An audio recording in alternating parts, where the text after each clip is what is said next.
तर hello friends, नमस्कार. आपली लाडकी नीता. तर आज मी शंकरपाळी बनवत आहे, जरा युनिक पद्धतीची. वेगळी पद्धत अशी म्हणजे हा मी मैदा घेतलेला आहे तूप लावून, जवळपास 1 किलो असेल. अगोदर ह्याला मी तूप लावून ठेवलेलं. त्याच्यानंतर हे माझं घरचं पीठ आहे, मल्टीग्रेन मिक्स पीठ. गहू, ज्वारी, बाजरी, तांदूळ, चणा डाळ, उडीद डाळ आणि थोडीफार मेथी टाकलेली मी 10 ग्रॅम. तर हे मी 1 डिश घेतलेलं आहे आणि आपलं घरचं गव्हाचं पीठ 1 डिश. हे करून त्याचं हे सर्व मी हे पीठ तयार करते शंकरपाळीचं. तर अशा तुम्ही पाहिलं नसतील, ते मिक्स मी अशा पद्धतीचं हे आपलं चपातीप्रमाणे मळून घेते. लागेल असं पाणी घेते. तुम्हाला पाहिजे असं तुम्ही दुधात पण करू शकता, पण मी पाण्याचा वापर करते शंकरपाळीसाठी. तर यामध्ये मी सेंधा नमक चवीनुसार घेतलेला आहे. तर मी साखर ह्याच्यासाठी अर्धा किलो साखर घेतलेली आहे आणि तूप जवळपास 200 ग्रॅम लागलं असेल तूप. आणि हे सर्व मिळून 1.5 किलो आपली कणिक तयार होत आहे शंकरपाळीची. तरी मळण्याची प्रोसेस करते मी आहे. तरी अशा पद्धतीने मी 1 तास रेस्टसाठी ठेवले होते. रेस्टसाठी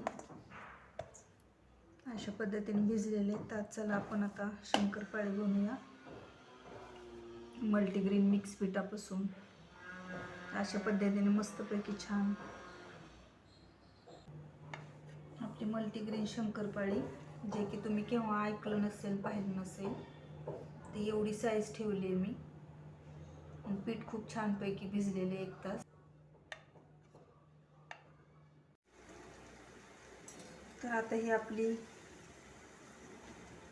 शंकरपाळी तळण्याचं काम चालू आहे. मल्टीग्रेन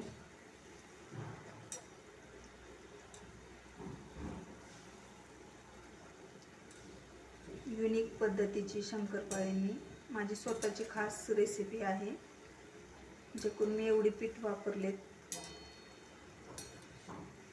हे बघा, छान मस्त होत आहे.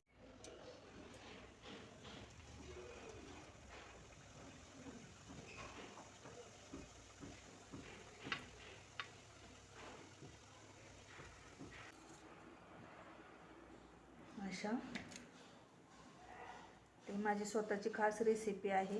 हे बघू शकता तुम्ही, पूर्णपणे हे झालेले आहेत.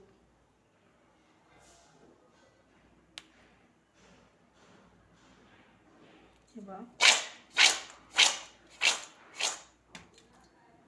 आणि खूप छान आणि अशा क्रंची झालेत. एकदम. तर करून बघा तुम्ही अशा युनिक पद्धतीच्या मल्टीग्रेन